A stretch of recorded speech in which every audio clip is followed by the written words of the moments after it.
I'm Portia Roberson. I'm president and CEO of Focus Hope. I'm a lifelong Detroiter. I'm a U of M grad, and I'm part of the Power 50 from the Michigan Chronicle.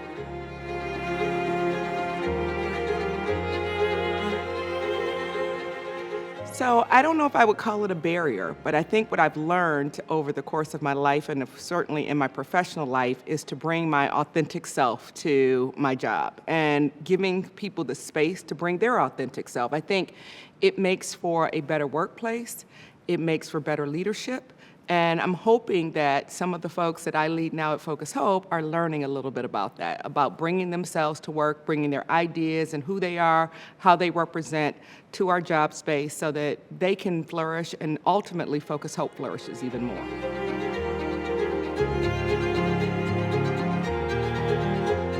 So I hope that my leadership legacy is that I was a listener, right? I think that too often when you are a leader, it's easy to tell people what needs to be done and not listen as much as you need to about what needs to be done. So I hope that the legacy, again, that I'm leaving at Focus Hope is that as they move into leadership, because a lot of my colleagues will move into leadership roles, we even have a future leaders of Focus Hope to really prepare people to become board representatives, but also to take my job at some point. I hope that what they're learning and what I leave behind is that leadership is about listening and accepting ideas from all spaces. And that's really a part of what you learn over the course of being a leader, that sometimes you think you have the best idea, but not always do you have it. And so bringing those other voices to the table is part of my leadership legacy.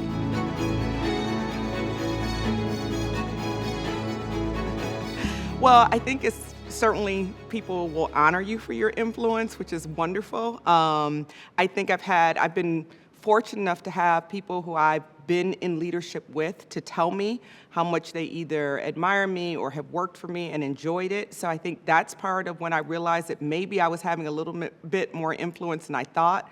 I think oftentimes, you go through your life, you go through your professional career, and you think that that it's just happening and that you're doing it in a vacuum. And I've always admired or thought about the idea of just do the work. And that's what matters the most. And I still adhere to that, but I do think it's nice when people come to you and tell you that they've appreciated your leadership, appreciated some word that you've given to them, appreciated the influence you've had on the direction of their lives and their careers.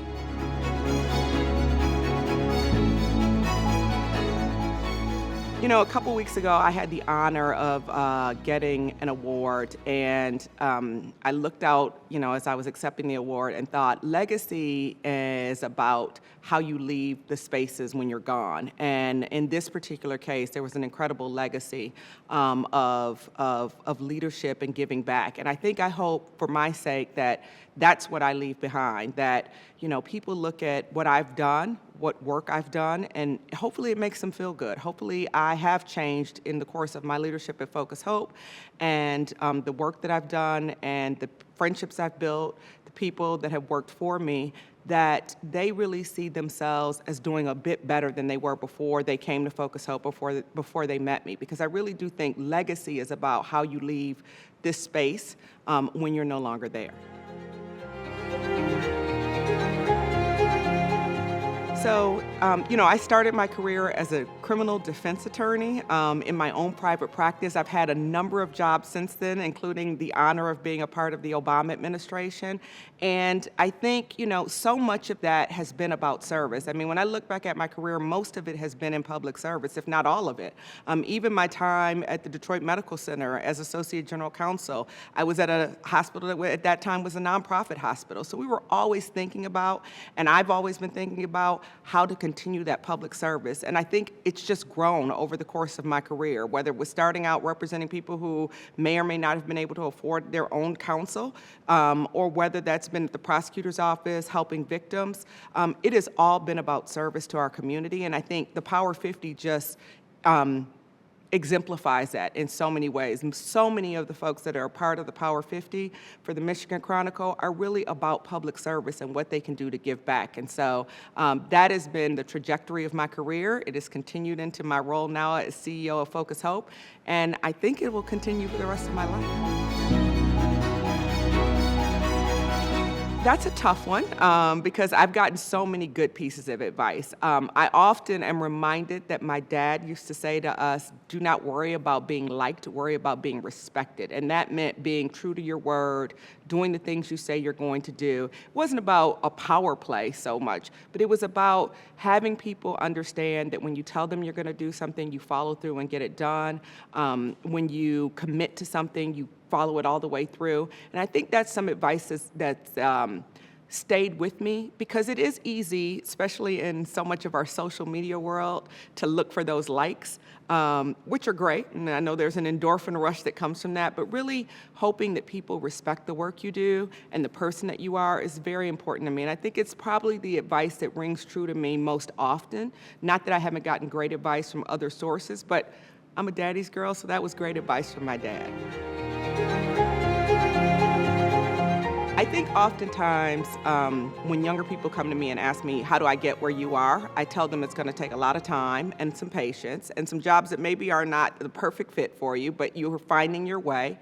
You're figuring out what works for you, what doesn't work for you, what you like, what you don't like, and also how you want to lead. You'll take some good, some bad from me. I mean, as a leader, I will say that, I know that people are watching because they do want, eventually to move into that role. And I think what they have to know and what I try to tell them is to take from it what works for you and honestly kind of discard the rest because it is a growth process to get to a point of leadership. And I think that, again, bringing your authentic self, bringing who you are, letting people know who you are, how you're going to lead is important as well. Because I think so many times people think they have to be a certain way to get to leadership. And it's more important to be who you are and bring that because that's the thing that people are most going to receive and do well under. Well, when I think about historical people who I admire and who inspire me, I think often about Fannie Lou Hamer, who was a freedom fighter in the South in Mississippi at a time when Black women were not allowed to be that. She put her life at risk to fight for things like voting rights for women and particularly Black women against segregation. So she's one that stands out for me. Shirley Chisholm, who was the first Black woman elected to Congress, certainly the first Black woman that was trying to get the nomination for president from a major party. Women who have been fighting for an extended period of time for the rights of all people. It wasn't just limited to them, and they didn't have those rights at those times, so it wasn't a situation where, in essence, she being Fannie Lou Hamer, had already gotten her accolades or her rights. She was fighting not only for herself, but for all others to have and enjoy some of the rights that we do today. So those are two that stand out to me immediately. I'm looking forward to growth for me personally, spending more time with family and friends and loved ones. Again, I think that at the end of my days, I certainly won't regret not having spent more hours at the office because I'm already spending a number of hours there already. I think what we all need to be doing is building those memories, those life experiences that are going to carry us throughout our life and that are the things we're going to look back on and enjoy the most. So I'm looking forward to that for me personally. I'm looking for leadership at Focus Hope to continue to, make sure that people can dream big and that we can help them dream bigger than they would dream for themselves and really accomplish those dreams. So there's a lot on the horizon that I'm excited for, both personally and professionally. But I think at the end of the day, it is about creating the experiences and helping people to fulfill their dreams. And so that's what I'm looking forward to.